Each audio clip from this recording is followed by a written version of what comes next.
barakah min kasbihim wa umrihim.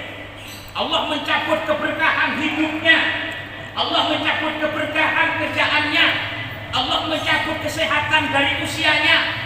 Semuanya akibat durhaka kepada orang tua kandungnya. Durhaka itu nggak mesti ngelawan, Pak. Bahkan orang yang benar-benar berbakti sama orang tua, salah satunya adalah kalau kamu berada dalam satu tempat, kalau orang tuamu belum duduk, kamu jangan duduk. Kalau kamu duduk duluan, orang tua kandungmu belum duduk, itu sudah durhaka.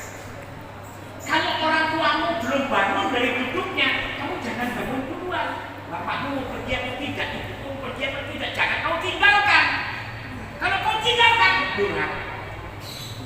Kamu dimarahin sama orang tuamu, nggak lawan, tapi wajahmu nampak kekecewaan atau marah, itu durhaka. Bahkan kau sebut, kau panggil bapakku dengan namanya, ibuku dengan namanya, itu durhaka. Bapaknya namanya Mimun, ceritanya laki apa? Anak Bang Mimun, masih boleh. Tapi ketika manggil, oi, itu durhaka. Durhaka. Karena itu hendaklah anak berbakti kepada orang tua kandungnya. Kalau orang tua saya sudah meninggal, bagaimana Pak Ustadz? Kalau orang tua sudah meninggal, yang pertama ayastaghfar, hendaknya kau mintakan ampun kepada Allah. Anak yang seumur hidupnya tidak pernah berdoa untuk pengampunan kedua orang tuanya tergolong anak durhaka, kata Sayyidina Ali bin Abi Thalib. Ya. Wa rahmatan wa tas'alu rahmatan minallahi lah, dan mintalah rahmat dari Allah untuk orang tuamu yang telah meninggal. Karena doakan Allahumma ghfirli dhunubi wa liwalidayya warhamhuma kama rabbayani shaghira. Kedua. Yang ketiga, ayatasaddaqu bismi, bersedekahlah kamu yang kau niatkan pahalanya untuk orang tuamu yang telah meninggal. Gitu. Kalau masuk keluar masjid, lagi sholat Jumat, ada kotak amal, ada kan di kantong 50.000 cemplungin. Saya niat sedekah untuk bapakku. Sebut namanya siapa bin siapa. Saya niat sedekah untuk ibuku siapa bin siapa.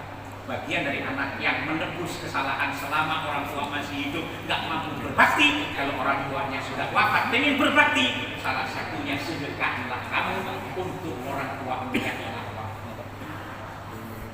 Yang ketiga, orang yang berbakti kepada orang tua yang telah wafat, lakukanlah sholat birrul walidaini. Sudah tahu semua kan sholat birrul walidain seperti apa?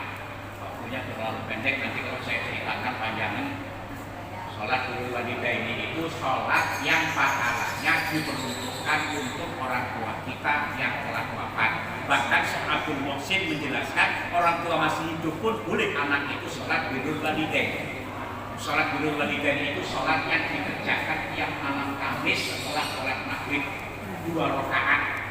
Usolli sunnata birrul walidaini raka'ataini mustaqbilal qiblati lillahi ta'ala. Saya niat sholat birrul walidaini 2 rakaat menghadap kiblat karena Allah. Rakaat pertama baca ayat kursi 5 kali, kemudian ditambah dengan surah Al-Falaq, A'udzu Falaq 5 kali, ditambah dengan surah An-Nas 5 kali, kemudian rukuk sujud sebagaimana sholat biasa. Nanti kedua bacaannya sama, setelah Fatihah baca ayat kursi 5 kali, baca surah Al-Falaq 5 kali, baca surah An-Nas 5 kali, terus seperti sholat biasa. Setelah salam baru baca Allahumma ghfirli dhunubi wa liwalidayya warhamhuma kama rabbayani shaghira 15 kali. Setelah itu duduk termenung, niatkan di dalam hati, ya Allah, salat yang aku lakukan tadi aku ikhlaskan pahalanya untuk ibu dan bapak. Itu salat birrul walidain. Dalilnya dari mana? Silakan buka kitab Ihya Ulumuddin yang disusun oleh Abu Habib Muhammad bin Muhammad Al-Ghazali pada juz 1 halaman 181. Kalau saya salah pokoknya dicari, karena udah lama banget nggak baca kitab Ihya, sudah bertahun-tahun. Seingat saya di sini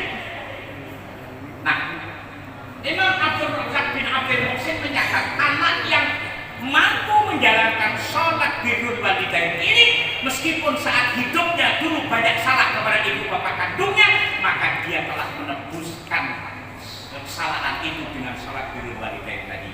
Ini mohon maaf, saya bukan ngajarin, ingetin ya. Nah, yang terakhir, wa ahsin itu termasuk berakhlak yang terbaik itu ada 3. Menurut Syekh Abu Habib Muhammad bin Muhammad Al-Ghazali, akhlak yang paling tinggi itu seperti yang Rasul ajarkan kepada sahabatnya, namanya Uqbah bin Amir.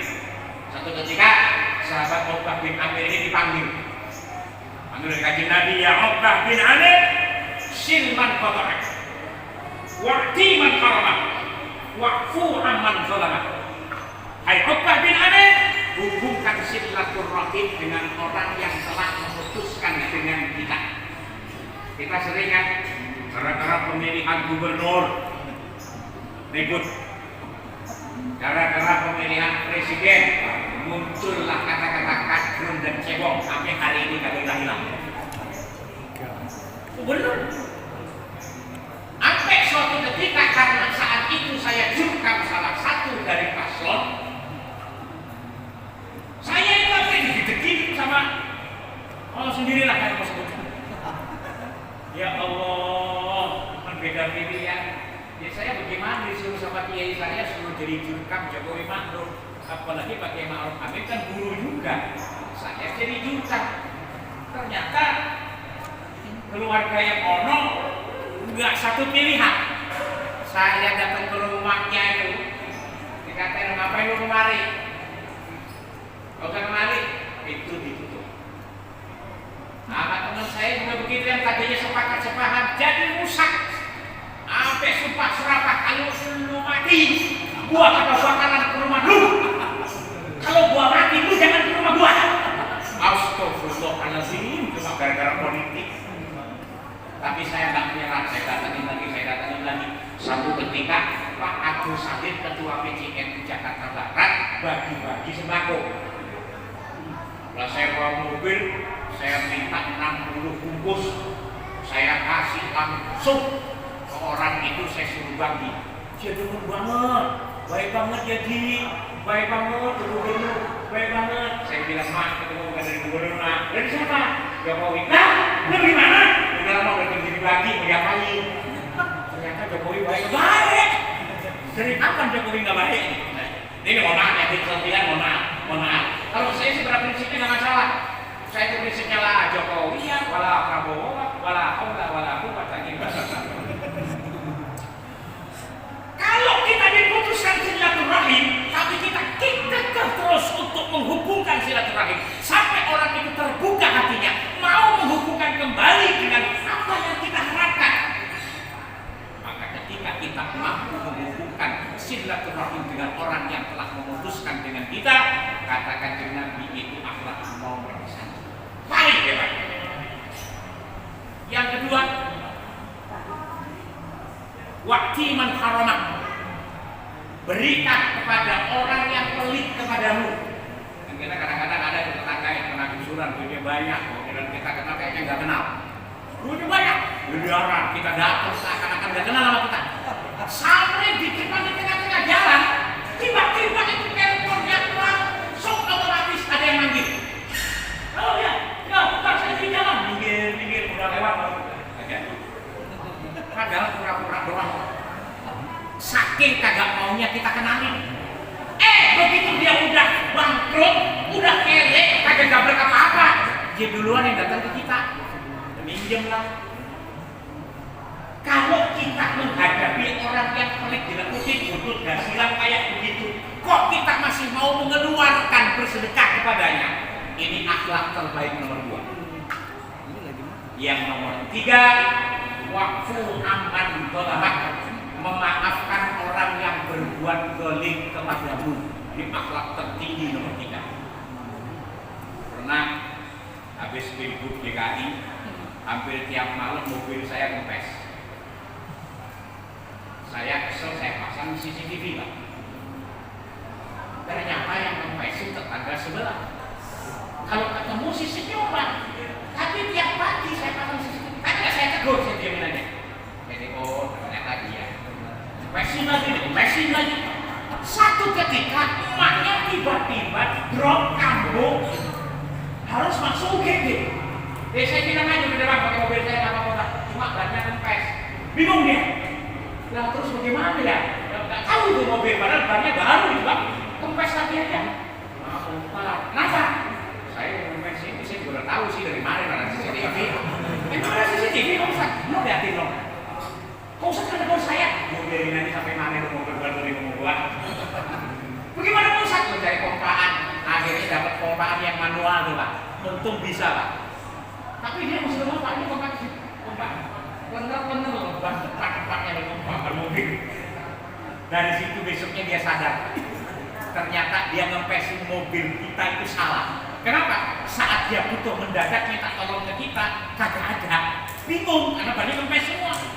Tapi kita orang yang didolimi, kok masih mampu memaafkan orang yang berbuat dolim kepada kita? Itu akhlak yang nomor 3 terbaik. Makanya kemudian Uqbah bin Amir bertanya sama Kanjeng Nabi, ya Rasul, wa in fa'altu dzalika faman ya Rasulullah?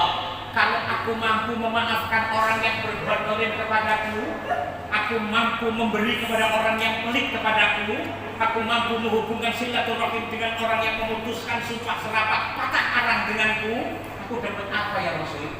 Faqala Nabi menjawab, adkhalakallahu birahmati, adkhalakallahu jannata birahmati. Allah akan memasukkan kamu ke surganya dengan rahmatnya.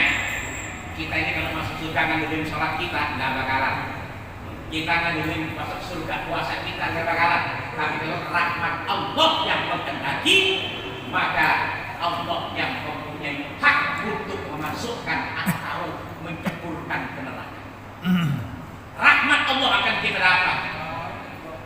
Yang kedua, wahasabakallahu hisaban yasira. Nanti di hari kiamat, orang yang bisa memaafkan orang yang berbuat dolim kepadanya, orang yang bisa memberi kepada orang yang pelit kepadanya, orang yang bisa menghubungkan silaturahim dengan orang yang memutuskannya, seperti orang seperti ini, hisabnya nanti hisab yasira, hisab yang ringan, hanya formalitas.